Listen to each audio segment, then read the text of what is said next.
Mr. President, welcome. Thank you very much. Thank you. I'd like to request a moment of silence for the victims and their families, please.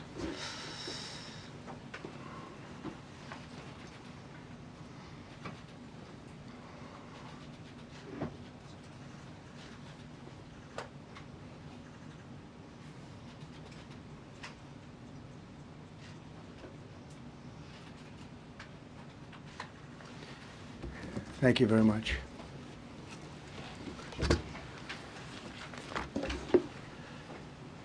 I speak to you this morning in an hour of anguish for our nation. Just before 9 p.m. last night, an American Airlines regional jet carrying 60 passengers and 4 crew collided with an Army Black Hawk helicopter carrying 3 military service members over the Potomac River in Washington, D.C., while on final approach to Reagan National Airport. Both aircraft crashed instantly and were immediately submerged into the icy waters of the Potomac. Real tragedy.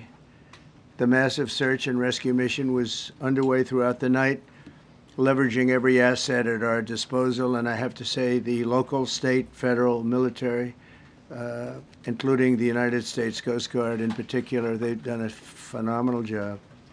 So quick, so fast, it was mobilized immediately. The work has now shifted to a recovery mission. Sadly, there are no survivors.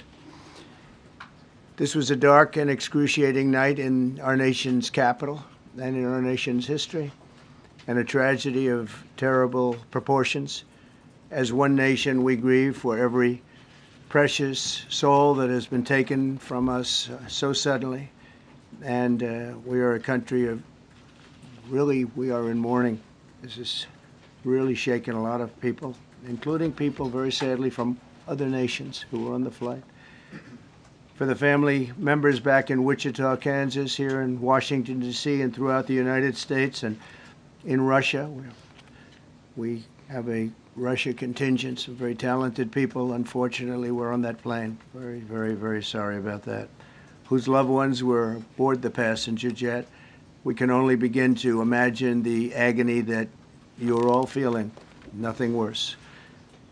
On behalf of the First Lady, myself, and 340 million Americans, our hearts are shattered alongside yours, and our prayers are with you now and in the days to come. We'll be working very, very diligently in the days to come. We're here for you to wipe away the tears and to offer you our devotion, our love, and our support. There's great support. In moments like this, the differences between Americans fade to nothing compared to the bonds of affection and loyalty that unite us all, both as Americans and even as nations. We are one family, and today we are all heartbroken. We're all searching for answers. That icy, icy Potomac, it was a cold, cold night, cold water.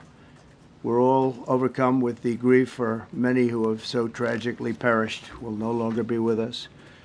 Together we take solace in the knowledge that their journey ended not in the cold waters of the Potomac, but in the warm embrace of a loving God.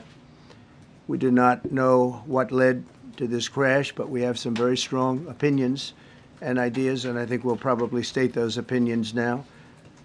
Because over the years I've watched as things like this happen, and they say, well, we're always investigating, and then the investigation 3 years later, they announce it. We think we have some pretty good ideas, but we'll find out how this disaster occurred, and we'll ensure that nothing like this ever happens again.